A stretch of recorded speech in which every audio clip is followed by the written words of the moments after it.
அந்த வீட்டை எழுதி வாங்காமல் விடமாட்டேன் அப்படின்னு சிந்தாமணி சொல்கிற அளவுக்கு அந்த வீடு ஒன்று ஜமீன் கோட்டையும் இல்லை, மகாராஜா பேலஸும் இல்லை. என்னன்னு தெரியல, லாஜிக் இல்லாமல் ரோகிணியை வந்து தங்கிட்ட வந்த கையோட இவளை துருப்பு சீட்டாக வச்சு மீனாவையும் முத்துவையும் பழி வாங்குறதுக்கு சம்மதிக்கிறேன் அப்படின்னு சொல்லிட்டு ரோஹிணிட்ட அனுப்புகிறாங்க. அதுக்கப்புறம் அந்த வீட்டை எழுதி வாங்குறேன்னு சொல்கிறாங்க. அது என்னமோ தெரியல. வாங்க ஃப்ரெண்ட்ஸ், நம்ம இப்போ வீடியோக்குள்ளே போகலாம். இப்போ ரோஹிணிக்கு தஞ்சம் கொடுக்கறது சிந்தாமணி தான். இந்தளவுக்கு ஆயிடுச்சா, அவளை நான் உனக்கு துணை நிற்கிறேன், அவளை விரட்டுறேன் அப்படிங்கிறாங்க. பழி வாங்காமல் விடமாட்டேன், என் வாழ்க்கை இப்படி போனதுக்கு காரணமே அந்த முத்துவும் மீனாவும் தான் அப்படின்னு சொல்ல, நீ கவலையை விடுமா அப்படின்னு சிந்தாமணி சொல்கிறாங்க. ஆனால் மாஸ்டர் மாஸ்டர்னு சொல்லி குழஞ்சு பேசுகிறவங்க இன்றைக்கி மாஸ்டருக்கு எதிராக ரோஹிணி தங்கிட்ட வந்த கையோட அவங்களுக்கு தஞ்சம் கொடுக்குறாங்க. இப்போ என்ன பண்ணலாம் அப்படிங்கல, சரி நாளைக்கு யோசிப்போம் அப்படின்னு சொல்கிறாங்களா. இல்லை, நான் இன்றைக்கே யோசிக்கணும், அவளை நிம்மதியாக இருக்க விட மாட்டேன், என்னை எப்படிலாம் படுத்தி எடுத்து வச்சா தெரியுமா அந்த மீனா அப்படின்னு சொல்ல, ஏண்டி நீ பண்ண தப்புக்கு அவங்க படுத்தி எடுத்து வச்சாலும் அவள் வாழ்க்கையை இப்போ அப்போ என்ன பண்ணுறது தெரியாமல் கேள்விக்குறியில் இருக்குது. இந்த பையன் கிருஷ் என்ன பண்ணுறான், ஊரில் டூருக்கு போனான் இல்லையா, வந்துட்டான். வந்த கையோட அப்படி பார்க்குறான், என்ன எல்லாரும் அமைதியாக இருக்காங்க அப்படின்ட்டு கிட்டக்க போக, மீனா ஆண்டி அப்படின்னு போக, யாரா மீனா ஆண்டி அப்படின்னு விஜயா வேகமாக வருது. என்னடா பார்க்குற அப்படின்னு சொல்ல, இல்லை என்ன ஏன் எல்லாரும் ஒரு மாதிரியாக இருக்கீங்க, ஒரு மாதிரியாக இருக்கிறம்மா, என்ன ஒரு மாதிரினா அப்படிங்கல அங்கிள் அப்படின்னு முத்துக்கிட்ட போக, முத்துவுக்கு என்ன சொல்கிறதுனே தெரியல. அடுத்து அண்ணாமலையும் பார்க்குறாங்க, யாருமே பேசலை. எங்கே அந்த ஆண்டி, அந்த ரோஹிணி ஆண்டி, அந்த மனோஜ் டாடிலாம் எங்கே, வாயை மூடுறா அப்படின்னு சொல்லி கையை பிடிக்கிறாங்க. யாருடா வாத்தா, கல்யாணி சொல்லிட்டு போனாலா அப்படின்னு கேட்க, கல்யாணியா, என்ன இந்த பாட்டி சொல்லுது அப்படின்னு திருன்னு முழிக்க, என்ன வாத்தா கறி கல்யாணி அப்படி சொல்லிட்டு போனாலா அப்படின்னு சொல்ல, அப்படியே கிருஷ் பார்க்குறான், அங்கிட்ட திருன்னு முழிக்கிறான், பார்க்குறான். இல்லை அது வந்து அப்படிங்கல, இங்கே பார் எவ்வளோ பெரிய பொய் உன் ஆத்தாக்காரி சொல்லிட்டு போயிருக்கா, இப்போ நீ வேற வந்து சொல்ல வந்திருக்கியா அப்படிங்கல. அண்ணாமலைக்கு மனசு கேட்கல. விஜயா சும்மா இரு, நீங்கள் சும்மா இருங்க, இவன் மட்டும் என்ன பெரிய இவனா குட்டிச்சாத்தான் அப்படின்னு வேகமாக சொல்ல, அவன் சின்ன பையன் என்ன பண்ணுவானா எவ்வளோ பெரிய பொய் சொல்லியிருக்கிறான். ஏண்டா டேய், இங்கே இருக்கிறாளே ரோகிணி, அவள் பேர் என்ன, கல்யாணி தானே அப்படிங்கிற திருன்னு முழிக்கிறானா.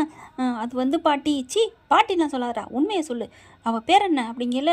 வேறு வழி இல்லை, அப்போ எல்லாம் தெரிஞ்சிருச்சு போல இருக்குன்னு சொல்லிட்டு, கல்யாணி தான் அவள் வாத்தாவா, ஆமாம் என் அம்மா தான் அப்படின்னு சொல்ல, ஐயோ ஏண்டா நீ உண்மையை சொல்லியிருக்கலாம்ல, மீனா ஆண்டின்னு எவ்வளோ உருகி இருந்த, அவகிட்ட சொன்னியா அப்படின்னு சொல்ல, இல்லை எங்கள் அம்மா தான் சொல்லக்கூடாதுன்னு சொல்லி வச்சுருந்தாங்க அப்படின்னு சொல்ல, பயங்கரமாக அடிக்கிறாங்களா. அப்போ முத்து வந்து வேறு வழி இல்லை, சின்ன பையன் என்ன பண்ணுவான், விடுங்க அப்படின்னு சொல்லி தடுத்துடுறாங்க. இவனை இங்கே வச்சுக்க வேணாம், இவனை ஊரில் கொண்டே விட்டு வந்துடுவான் அப்படிங்கிறாங்க. நாளைக்கு அவங்க பாட்டியை அவள் அந்த வீட்டுக்கு வரக்கூடாது, நீ கொண்டு போய் அவள் அந்த துணிமணி இதெல்லாம் கொண்டு போய் அவள் ஆத்தா கட்ட ஒப்படைச்சிரு அப்படிங்கிறாங்க விஜயா. அடுத்து பார்த்தீங்கன்னா மீனா சமையலை சாப்பிடவே மாட்டேங்கிறாரு முத்து. வரும்போதெல்லாம் குடிச்சிட்டு வந்துடுறாரு. அப்படியே ரொம்ப கெஞ்சி கேட்குறாங்க, என் கூட பேசுங்கன்னு. ஆனால் பார்த்தா பேச மாட்டேங்கிறாரு. நேராக கிச்சனுக்கு போகிறாரு, தண்ணியை குடிக்கிறாரு, அப்படியே மாடிக்கு போயிடுறாரு. மொட்டை மாடியில் கிடக்க இங்கே மனோஜ் பார்த்தீங்கன்னா அதை வாங்கிட்டு வந்துடுறாங்க பாட்டில். அப்புறம் ரவியும் போயிடுறாங்க. டே ஏன்டா இப்படி பண்ணுற, அதெல்லாம் முடியாது, நாங்கள் 2 பேரும் குடிச்சு தான் ஆவோம் அப்படின்னு சொல்லிட்டு, நீ வேணா தலை நில்றா அப்படின்ட்டு முத்து வாடா அப்படின்னு சொல்லிட்டு அண்ணனும் தம்பியும் கட்டிக்கிறாங்க. நீ ஏன்டா இப்படி பண்ண, நீ மட்டும் அந்த காசோட ஓடலைன்னா அவள் அந்த வீட்டுக்கு வந்திருப்பாளா அப்படின்னு சொல்ல, ஆமாடா ஆயிடா போயிடான்னு சொல்லிட்டு 2 பேரும் ஃபுல்லாக மட்டையை போட்டு அப்படியே படுக்கிறாங்க. என்ன பண்ணுறதுன்னு தெரியல ரவிக்கு. 2 பேருக்கும் போற்றி விட்டுட்டு கீழே இறங்கி வந்து ஸ்ருதி கிட்ட சொல்கிறாரு, என்னங்க இப்படி ஆயிடுச்சு, இந்த மீனா ஏன் இப்படி மறைச்சாங்கன்னு தெரியலையே, விடு ஸ்ருதி, அன்னைக்கு எப்போவுமே இறக்கணும், அதனால நீ வந்து அப்போ நான் இறக்கணும் இல்லையா, இல்லை ஸ்ருதி இப்போ நீ சொன்னில உடனே சொல்லியிருப்பேன்ட்டு, ஆனால் அவங்க கிராமத்தில் தெரிஞ்ச கையிலேருந்து அவங்க தன்னைத்தானே வருத்திக்கிட்டு சொல்ல முடியாமல் தவிச்சிருக்காங்க. அண்ணி கொஞ்சம் இறக்கணும், உனக்கே தெரியுமா தெரியாதா, என்ன ஸ்ருதி, விடு, அவங்க என்னை விட நல்லவங்க தான், அந்த இறக்க குணம் இருக்குதான், ஆனாலும் இந்த ரோகிணி பண்ணதெல்லாம் மறைச்சது தப்பு, விடசுதே இதையே நீ சொல்லிக்கிட்டு இருக்காத அப்படிங்கிறாங்க. பாவம் மீனா கூட பேச மாட்டேங்கிறாங்க, சாப்பிடவும் மாட்டேங்கிறாங்க. ஆனால் நீ சாப்பிட்றில்ல, ஆமாம் மீனா கையால் சாப்பிட்றதுக்கு கொடுத்துல வைக்கணும், அந்த மாதிரி எங்கே போனாலும் கிடைக்குமா என்ன, ஏய் நான் சமைக்க மாட்டேனே, நீ சமைக்கிறதெல்லாம் மீனா சமையலுக்கு அப்புறம்தான் அப்படிங்கிறாங்க ஸ்ருதி. சரி வா இப்போ என்ன பண்ணுறாங்கன்னு பார்ப்போம் அப்படின்னு கல்ல எழுந்துச்சு வர்றாங்க.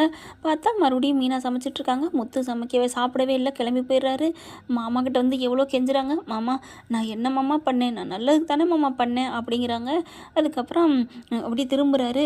நீ என்ன பண்ணாலும் என்கிட்ட நீ உண்மையை மறைச்சிட்டம்மா. இல்லை மாமா, அவளை உண்மையை சொல்லத்தான் சொன்னேன், அவள் வாயால் சொல்லணும் அப்படின்னுட்டு அவள் கெஞ்சினால அப்படிங்கிறாங்க. ஆனாலும் மீனா கிட்ட பேச மறுக்கிறாரா முத்து. அதனால ரொம்ப சோகமாக வேலைக்கு போகிறாங்க. வேலைக்கு பூ கொடுத்துட்டு இருக்காங்க. முத்து அந்த கரெக்டாக மீனா போகிற இடம் பார்த்து சவாரி இறக்கி விட்டுட்ருக்காங்க. மீனா என்ன பண்ணுறாங்க, இங்கே தான் நிற்கிறாரா அப்படின்னு வேகமாக போகிறாங்களா. பின்னாடியே போயிட்டு ஏங்க அப்படின்னு சொல்லி அப்படியே பார்த்துட்டு திரும்பிட்டு முறைக்கிறாரு. அப்படியே திரும்பிக்கிறாரு.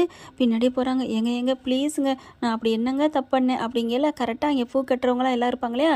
என்ன முத்து தம்பி, உங்கள் வீட்டுக்கார அம்மாவோட எதுவும் சண்டையா கோவமா இப்படி போகிறீங்க? அதெல்லாம் ஒன்றும் இல்லை அப்படிங்கிறாங்க. பார்த்து இன்னொருத்தவங்க எடுத்த முடியாதவங்க வராங்க. முத்து மீனா நல்லா இருக்கீங்களா அப்படிங்கிறாங்க. அப்படியே முத்து முறைக்கிறாரு. ப்ளீஸுங்க என்கிட்ட பேசுங்க அப்படிங்கிறாங்க. ஏப்பா அந்த பிள்ளைய கெஞ்ச விடுற? அக்கா நீங்களே சொல்லுங்கள், ஒரு புருஷங்கிட்ட ஒரு பொண்டாட்டி உண்மையை மறைக்கலாமா? இல்லை தம்பி, ஏதாவது ஒரு நன்மை பயக்குன்னா மறைக்கலாமே. கெட்டது பயக்குன்னே மறைக்கலாமா அப்படின்னு முத்து சொல்ல, கெட்ட விஷயத்த மறைக்கக்கூடாது தான், சொல்லிடணும் தான் அப்படிங்கிறாங்க. ஆனால் உங்கள் ஃப்ரெண்டு மறைச்சிட்டா அப்படின்னு சொல்ல, ஐயோ நான் ஏங்க மறைச்சிக்க போகிறேன், என்னை ப்ளீஸுங்க அப்படிங்கிறாங்க. அதுக்கப்புறம் இவளால் நான் எவ்வளோ கஷ்டப்பட்டு இருக்கேன் தெரியுமா? என் பொண்டாட்டி என்கிட்ட எதையும் மறைக்க மாட்டா, நல்லவன் நினச்சிட்டு இருந்தேன், ஆனால் இப்படி பண்ணுவான்னு நினைக்கவே இல்லை அப்படிங்கிறாங்க. அப்படி பார்க்குறாங்க. பாவங்க மீனா அப்படிங்கிறாங்களா. என்ன பாவம், என்னை மறுபடியும் குடியார் நாய்க்கிட்டா தெரியுமா அப்படிங்கிறாங்க. இங்கே பாருங்கள் மீனா பாவம், நீங்கள் பேசாதனால நீங்கள் எப்போ பேசாமல் இருந்தீங்களோ அதுலேருந்து சாப்பிடாம இருக்கா.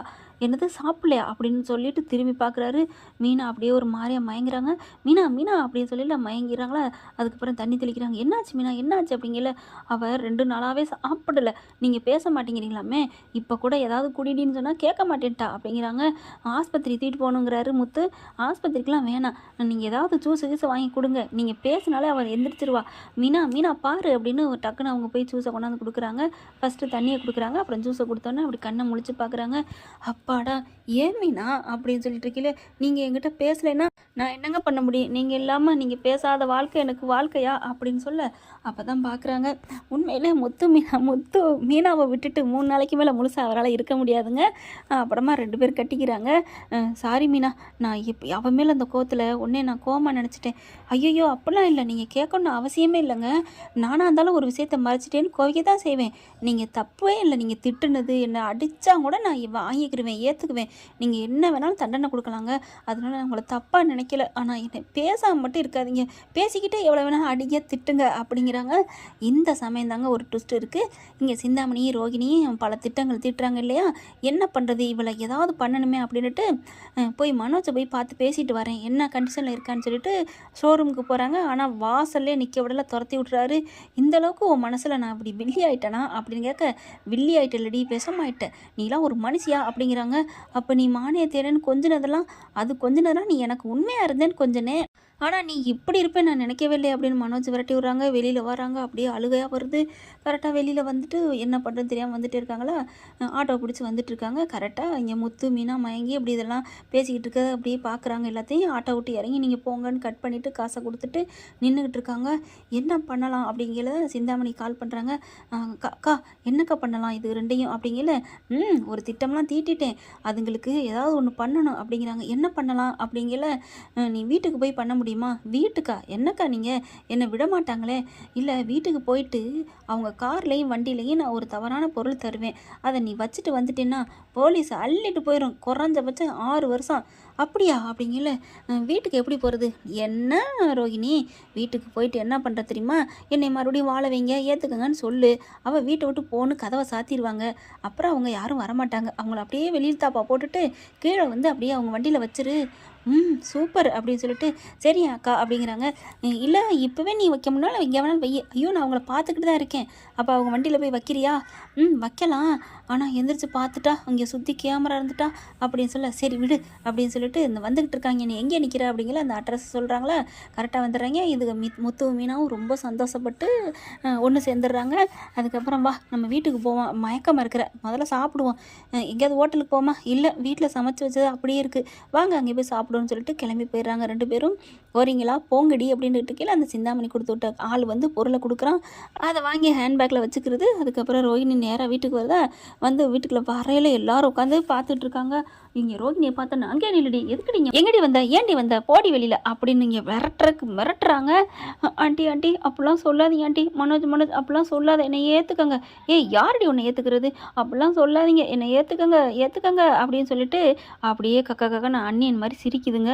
என்ன அழுதவ சிரிக்கிறா அப்படின்னு பார்க்கல, என்ன இப்படிலாம் நான் அழுது கெஞ்சுவேன்னு பார்த்தீங்களா, யாருக்கு வேணும் உங்கள் கெஞ்சலும் உங்கள் வாழ்க்கையை, நான் உங்களை பழி வாங்கியே தீர்வேன்னு சொல்லிட்டு போக வந்தேன் அப்படிங்கிற பார்க்குறாங்க.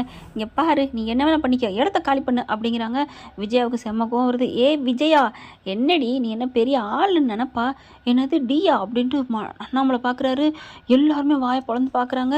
இப்படிப்பட்டவளுக்கா நீ வந்து மறைச்சி வச்சுக்கிட்டு இருந்த அப்படின்னு பார்க்குறாங்களா. அப்படியே அதிர்ச்சி ஆகிறாங்க. பக்கத்தில் வராங்க. எங்கள் அம்மா பார்த்து வாடி போடின்னு சொல்கிறியா? ஆமாடா, எதுக்கு உன்னையுமே டான்னு தான் சொல்லுவேன், என்னத்தான் வாழ வைக்க முடியாதுன்னு சொல்லிட்டீங்க, அப்புறம் உங்களுக்குலாம் என்னடா மரியாதை, மட்டு மரியாதை கிடையாது. நீ என்ன பெரிய அள்ளி ராணி அடி, நான் விஜயா அப்படின்னு அடிக்கடி சொல்கிற, இது ஏன் வீடு அப்படின்னு சொல்கிற, நீ என்ன கொண்டுகிட்டே போறியா, ஒன்றும் இல்லைல்ல. ஆனால் இருடி, உங்கள் எல்லாருக்கும் ஒட்டுமொத்த குடும்பத்துக்கு வைக்கிறேன் ஆப்பா. இங்கே பாரு முத்து, மீனா, நீங்கள் 2 பேர் தான் எனக்கு முதல் டார்கெட்டு, நான் உங்களை சும்மா விட மாட்டேன். இருங்க, உங்ககிட்ட சொல்லிட்டு போகலான்னு தான் வந்தேன். போலீஸ் ஸ்டேஷனுக்கு போயிட்டு கம்ப்ளைண்ட் கொடுத்து உங்களை உள்ளார தள்ளுறேன் பாரு. என்னடி தள்ள போகிற, நீ தானடி பொய் பேசி வந்து ஃப்ராடு பண்ணி இருக்கிற வீட்டுக்குள்ளே அப்படின்னு விஜயா சொல்ல, வரதட்சணை கேஸ்ன்னு ஒன்று இருக்குது தெரியுமா, அந்த கம்ப்ளைண்ட் கொடுப்பேன் பாருங்கடி, போடி அப்படின்னு சொல்லிட்டு கதவை சாத்துறாங்க. தள்ளி விட்டுட்டு கரெக்டாக சிந்தாமணி சொன்ன மாதிரியே தள்ளி விட்டு சாத்துறாளுகளே. பரவாயில்ல, நமக்கு இது நல்லது தான் அப்படின்னு சொல்லிட்டு ரோஹிணி இறங்கி வருது. இறங்கி வரையில் வண்டி 2 நிற்கிதா. கரெக்டாக ஹேண்ட்பேக்கில் வச்சுருந்ததை அந்த தவறான பொருளை எடுத்து 2 பேர் மேதுலையும் வச்சுருதுங்க. வச்சுட்டு அப்பாடா அப்படின்னு போயிட்டு போன கையோடு என்ன பண்ணுறாங்க, ஃபோன் பண்ணுறாங்க. கால் பண்ணி போலீஸுக்கு சொல்கிறாங்களா, இந்த மாதிரி இந்த இடத்துல தவறான பொருள் விற்கிறாங்க அப்படின்னு சொல்லி விட்டுறாங்க வேறு நம்பர்லேருந்து. உடனே போலீஸ் என்ன பண்ணுறாங்க, அப்படியே சிட்டாக பறந்து வராங்க. வந்து கதவை தட்டுறாங்க. கதவு சாத்தி இருந்துச்சு இல்லையா, கதவை என்ன கதவு வெளிப்பக்கம் சாத்திருக்கு அப்படின்னு திறந்து விட்டுட்டு அதுக்கப்புறம் உள்ளுக்க வராங்க. என்னாச்சு, என்ன இவ கம்ப்ளைண்ட் கொடுத்துட்டாளா, நான் போய் கம்ப்ளைண்ட் பண்ணுவேன்னு சொன்னாலே அப்படிங்கிறாங்க. வந்த கையோட இல்லை, உங்களுக்கு வந்து கேஸ் வந்திருக்கு உங்கள் மேலே அப்படிங்கிறாங்க. ஏங்க அவள் சும்மா சொல்லியிருக்கா, அவளாம் ஃப்ராடு, அவள் சொன்னான்னு சொல்கிறீங்களா, என்னது அவளா, இது யாருங்க, அவள்லாம் இல்லை, இது ஆம்பளைக்கு பேசுனாங்க அப்படின்னு சொல்ல. ஆம்பளையா, என்னது பேசுனாங்களா, ஆமாம் உங்கள் இதில் தவறான பொருள் விற்கிறீங்கன்னு தகவல் வந்திருக்கு. என்னது தகவலா, தவறான பொருளா, நாங்கள் என்ன விற்றோம், அதுக்கு உங்கள் வண்டியை செக் பண்ணணும், வந்து திறந்து விடுங்க அப்படிங்கிறாங்க. என்னடா முத்து என்ன அப்படின்னு அண்ணாமலை பதட்டத்தோடு துடிக்கிறாரு. பாப்பா இவ தான் ஏதோ பண்ணியிருக்கணும் அப்படின்னு சொல்லிட்டு இறங்கி போய் பார்க்குறாங்க. பார்த்தா 2ஐயும் பார்த்தா 2 இதுலேயுமே பொருள் இருக்குது. என்னையா இப்படிலாமா நடத்துகிறீங்க, பெரிய வீட்டில் இருந்துட்டு இந்த மாதிரி தவறான பொருளை வச்சு விற்று வாழ்கிறீங்களா, நடங்க ஸ்டேஷனுக்கு அப்படிங்கிறாங்க. ஏங்க இந்த ஒத்துணியோன்னு பொருளை விற்று நாங்கள் என்னங்க கோடீஸ்வரன் அப்புறமா, அப்படி விற்றுருந்தா நாங்கள் நல்ல பங்களாக்காரன்னு வாங்கியிருப்போமே, ஏங்க இந்த வீட்டில் இருக்கணும் அப்படிங்கிறாரு முத்து. மீனா சொல்கிறாங்க, அதெல்லாம் முடியாதுங்க, எங்களுக்கு தகவல் வந்திருக்கு. ஏங்க உங்களுக்கு தகவல் வந்திருக்குன்னா இந்த மாதிரிலாம் நடக்குமாங்க, நீங்களே சொல்லுங்கள். இப்படியா நாங்கள் வீட்டுக்குள்ளே வெளியில் வச்சுட்டு வீட்டுக்குள்ளே இருப்போம், இது யாரோ எங்கள் மேலே பண்ண சதிங்க. யாரோலாம் இல்லைடா, அந்த ரோஹிணி இப்போ தானே வந்து சொல்லிட்டு போனா, அவள் கல்யாணியா என்ன பேரோ, 2 பேரை வச்சுட்டு எதை சொல்லி கூப்பிட்றேன்னு தெரியல, அவள் வந்து தான்டா இப்போ சொல்லிட்டு போனா, அவள் தானே வச்சுட்டு போயிருக்கணும். ஆமாம் இல்லை அப்படின்னு சொல்லிட்டு தூக்கி வாரி போடுது. அப்பா உடனே ஸ்ருதி என்ன பண்ணுறாங்க, இங்கே பாருங்கள், இது வந்து வேணுக்குன்னே சதி பண்ணியிருக்காங்க, அப்படி நாங்கள் யார் வச்சா என்னன்னு இவ தான் வச்சுருக்கணும், இப்போ இந்த கேமரா செக் பண்ணாலே தெரிஞ்சு போயிருமே அப்படிங்கிறாங்க. போலீஸ்காரங்க பார்க்குறாங்க, அதெல்லாம் அப்புறம் பார்த்துக்கலாம், நீங்கள் ஸ்டேஷனுக்கு நடங்க அப்படிங்கிறாங்க. ஏங்க செக் பண்ணிட்டா இல்லைன்னு தெரிஞ்சிருங்க, நீங்கள் வச்சாலே பிடிக்கலாம், அது பெரிய கிரைமு, உங்களுக்கு நல்ல கேஸ் கிடைக்கும் அப்படிங்கிற பார்க்குறாங்க. அதுவும் கரெக்டு தான் அப்படின்னு சொல்லிட்டு அந்த கேமராவுக்கு அவங்க வீட்டில் போய் கேட்குறாங்க.